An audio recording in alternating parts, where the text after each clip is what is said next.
Hello my viewers, welcome back to my channel. तो Wren Martin की book का grammar book की series का ये 4th डे है और आज हम पढ़ेंगे पार्ट्स ऑफ स्पीच। ठीक है। एज यू नो कि ग्रामर में पार्ट्स ऑफ स्पीच का क्या इम्पोर्टेंस है, वो कितना ज्यादा इम्पोर्टेंट है। अगर आप पार्ट्स ऑफ स्पीच को अच्छे से समझ लोगे तो आपका ग्रामर तो मतलब 90% ठीक हो जाएगा, क्योंकि सारा ग्रामर जो है वो पार्ट्स ऑफ स्पीच पे ही टिका हुआ है। ठीक है। तो अगर पार्ट्स ऑफ स्पीच आप जान लोगे कि नाउन क्या है, प्रोनाउन क्या है, वर्ब क्या है, adjective, adverb, preposition, conjunction, interjection, जितने भी पार्ट्स ऑफ स्पीच है, अगर आप इन सारे को अच्छे से समझ लोगे तो आपका ग्रामर डेफिनेटली ठीक हो जाएगा, क्योंकि सारा ग्रामर इस पे ही बेस्ड है मोस्टली। तो चलिए स्टार्ट करते हैं। Parts of speech. देखिए, यहाँ जब हम कहते हैं पार्ट्स ऑफ स्पीच, तो स्पीच क्या है? स्पीच हमारी बोली, जो हम बोलते हैं, ठीक है, एवरीडे बेसिस पे जो भी हम बोलते हैं, जो भी वर्ड्स हम हमारे मुंह से निकलता है, तो यही सारा जो है इन्हीं को डिफरेंट डिफरेंट पार्ट्स में कैटेगराइज किया गया, क्योंकि डिफरेंट डिफरेंट टाइप के स्पीचेस होते हैं ना, तो इन्हीं को कैटेगराइज किया गया है इंग्लिश में। ठीक है, जिन्हें हम पार्ट्स ऑफ स्पीच कहते हैं। तो उसका अगर छोटा सा एक डेफिनेशन देख लें हम, तो इससे थोड़ा और क्लियर हो सकता है। जैसे देखिए, a part of speech is a class of words that are categorised by the ideas they express and the way they function in a sentence. ठीक है, तो वर्ड्स के डिफरेंट डिफरेंट फंक्शन होते हैं, है ना। हमारे जो स्पीचेस होते हैं उनके डिफरेंट डिफरेंट फंक्शंस होते हैं, है ना। सब तो एक तरह का नहीं होता है। तो बस उसे ही हम पढ़ने के लिए, उसे अच्छी तरह से समझने के लिए उसे इंग्लिश में कैटेगराइज किया गया है, पार्ट्स ऑफ स्पीच से एक नाम दिया गया है। और in English there are 8 part of speech. ठीक है, and those are noun, pronoun, verb, adjective. Say adjective pronounce करते हैं हम, एडजेक्टिव नहीं कहते हैं। Adjective, adverb, preposition, conjunction, interjection। ठीक है, तो there are 8 part of speech. तो चलिए हम इसे देखते हैं, इंडिविजुअली समझते हैं कि ये सारे पार्ट ऑफ स्पीच क्या है। सबसे पहले हम देखते हैं noun. So what is noun? देखिए, नाउन का तो डेफिनेशन थोड़ा बड़ा हो सकता है, बचपन से पढ़ते आए, सुनते आए, पर हम इन्हें इन शॉर्ट में समझे तो नाउन इज नेमिंग वर्ड। ठीक है, नाउन क्या है? नेमिंग वर्ड्स है। मतलब हम अपने आसपास जितने भी चीजों को देखते हैं, ठीक है, जितने भी चीजों को देखते हैं, चाहे वो लिविंग थिंग हो, नॉन लिविंग थिंग हो, जितने भी चीजों को देखते हैं या महसूस करते हैं, है ना, जिसे हम छू सकते हैं या नहीं छू सकते, महसूस ही कर सकते हैं सिर्फ। हर एक चीज का नाम है, हर एक ऑब्जेक्ट्स का नाम है। ठीक है, चाहे वो पर्सन हो, ऑब्जेक्ट्स हो, थिंग्स हो, कुछ भी हो, सारी चीजों का कुछ ना कुछ नाम है, एक अपना आइडेंटिटी है, पहचान है। ठीक है, तो नाउन को हम इन शॉर्ट यही कह सकते हैं कि नाउन्स आर नेमिंग वर्ड। ठीक है, so for example, Riya, Ram, boy, girl, dog, chair, Delhi, beauty, etcetera. ठीक है, तो ये सारे क्या हो गए? नाउन हो गए, बिकॉज सारे नेमिंग वर्ड्स है। ठीक है, हर एक चीजों को नाम दिया गया है। जैसे रिया एंड राम, ये पर्सन के नेम हो गए, है ना। फिर बॉय, गर्ल, डॉग, चेयर आपका ऑब्जेक्ट हो गया, डॉग एनिमल में चला जाएगा, दिल्ली प्लेस हो गया, ब्यूटी आपका एक मतलब किसी की विशेषता बता रहा है, मतलब आपका ये इसको हम इस ब्यूटी जो है, इसे हम छू तो नहीं सकते, टच नहीं कर सकते, बट ये भी एक नाउन है। ठीक है, क्योंकि इसे भी एक नाम दिया गया है। तो नाउन्स आर नेमिंग वर्ड्स। अब नेक्स्ट हम देखेंगे pronoun. So what is pronoun?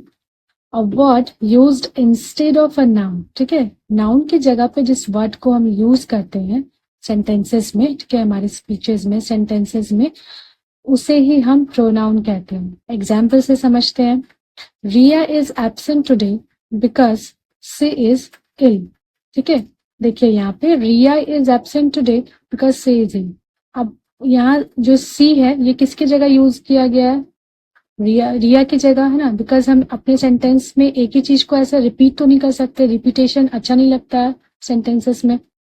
सो हम यहाँ पे इस रिया जो है वो नाउन हो गया। ठीक है, हम इसके जगह यहाँ पे इसी सेंटेंस में जब हम उसके बारे ही कुछ और बता रहे हैं, तो हम वहां नाउन के जगह प्रोनाउन का यूज किए। ठीक है, शी, शी क्या हो गया? शी हमारा प्रोनाउन हो गया। तो Riya is absent today, why? Because she is ill. तो सी यहाँ इसको रिप्रेजेंट कर रहा है नाउन को, ठीक है। तो ये हो गया हमारा pronoun. The books are where you left them. Books कहाँ है? जहां आपने छोड़ा था, ठीक है।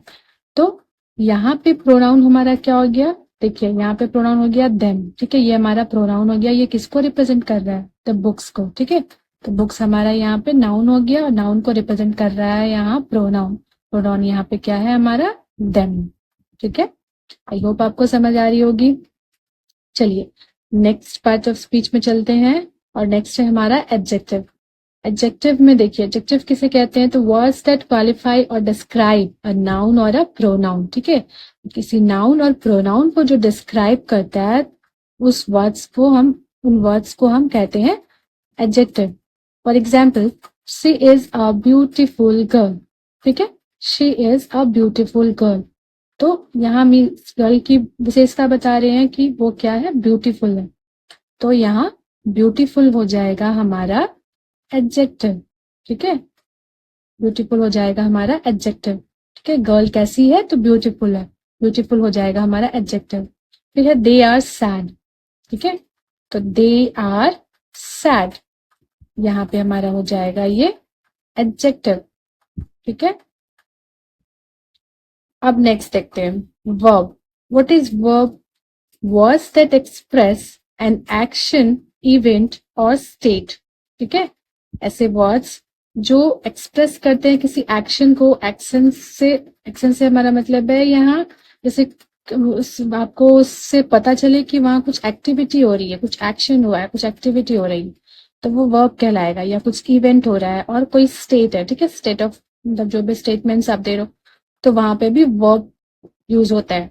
For examples, she runs. देखिए सी रन्स, यहाँ पे रन क्या है? ये वर्ब है। फिर दे गो, यहाँ भी ये वर्ब है। सुगर टेस्ट स्वीट, यहाँ पे क्या है? यहाँ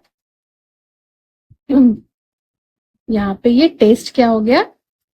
सुगर टेस्ट स्वीट। यहाँ टेस्ट क्या हो गया? वर्ब हो गया, ठीक है। तो जहाँ भी मतलब वर्ड्स, ऐसे वर्ड्स जो एक्सप्रेस करते हैं किसी एक्शन को, इवेंट को और स्टेट को, वो हो गए हमारे वर्ब, ठीक है। नेक्स्ट हम चलते हैं नेक्स्ट पार्ट ऑफ स्पीच में, which is adverb. Words that qualify a verb, an adjective और अनदर एडवर्ब, ठीक है। ऐसे वर्ड्स जो क्वालिफाई करते हैं किसी वर्ब को, एडजेक्टिव को और अनदर एडवर्ब को। For example, she runs fast, ठीक है। सी रन्स फास्ट, है ना। यहाँ तो ये वर्ब है ये, है ना। सी के बारे बता रहा है, यहाँ सब्जेक्ट है सी, है ना। सी रन्स, वह कैसे दौड़ती है? तो फास्ट दौड़ती है ना। तो ये आपका हो गया एडवर्ब। फिर ही रन्स वेरी फास्ट। अब यहाँ देखिए, यहाँ वो कैसा दौड़ती है? तो सॉरी ही, वो कैसा दौड़ता है? तो वेरी फास्ट ना। तो यहाँ आपका वेरी हो जाएगा एडवर्ब। और यहाँ she is very beautiful girl, again यहाँ वेरी ब्यूटीफुल, ठीक है। ये हो जाएगा आपका एडवर्ब, ठीक है। तो ये एडजेक्टिव है ना, और ये आपका एडवर्ब है, ठीक है। तो एडवर्ब जो है वो एडजेक्टिव और एडवर्ब की को और क्वालिफाई करता है, डिस्क्राइब करता है। ओके, नेक्स्ट है हमारा preposition. They are relation showing words, ठीक है। ये रिलेशन शो करता है नाउन एंड प्रोनाउन में, and mostly they come before noun and pronoun, ठीक है। नाउन एंड प्रोनाउन के पहले आते हैं ये। For example, there is a book on the table, ठीक है। There is a book on the table, यहाँ पे ऑन हो जाएगा हमारा प्रेपोजिशन, ठीक है। बुक कहाँ है? तो टेबल पे है ना। तो बुक और टेबल के बीच का रिलेशन बता रहा है ये कि बुक कहाँ है? तो टेबल पर है। तो ये हमारा प्रेपोजिशन हो जाएगा। I borrowed a pen from her. तो यहाँ पे पेन किससे बोरो किया मैंने? हर से। मतलब हर नाउन की जगह यूज हुआ है, यहाँ ये प्रोनाउन है, ठीक है, जिससे मैंने पेन लिया। तो ये किससे लिया? तो यहाँ पे ये रिलेशन बता रहा है ना ये, तो ये हमारा प्रेपोजिशन हो जाएगा। ओके, आई होप आपको समझ आ रहा होगा। चलिए बढ़ते हैं नेक्स्ट पार्ट ऑफ स्पीच की ओर, जो है हमारा conjunction.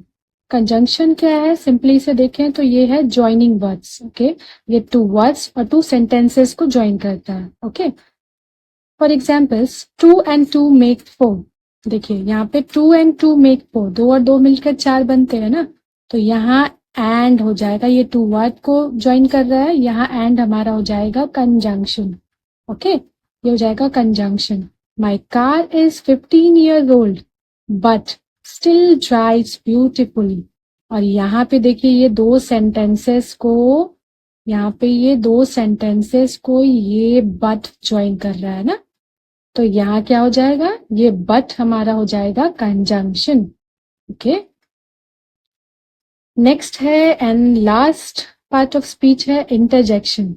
Words that express some sudden feeling. ठीक है, इंटरजेक्शन क्या होते हैं, ऐसे वर्ड्स होते हैं जो एक्सप्रेस करते हैं हमारे सडन फीलिंग्स को। ओके, जैसे हम जब खुश होते हैं तब हम कैसा फील करते हैं, कैसा रिएक्ट करते हैं और कैसे वर्ड्स बोलते हैं, एंड जब हम सैड होते हैं तो कैसे वर्ड हमारे मुंह से सडन निकलता है।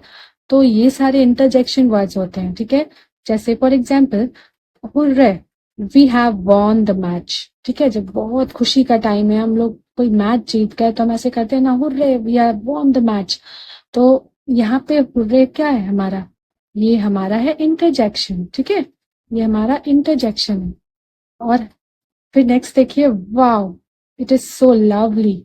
वाव इट्स सो लवली। ठीक है, कोई चीज हम खूबसूरत सा देख लेते हैं सामने तो अचानक सडन हमारे मुंह से निकलता है ना ऐसे, वाव इट्स सो लवली।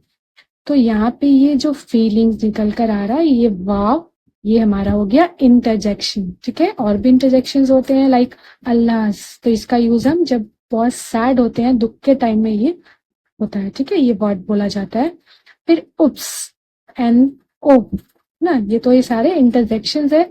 और इंटरजेक्शंस में हमेशा हम ये मार्क यूज करते हैं जिसे हम कहते हैं एक्सक्लेमेशन मार्क।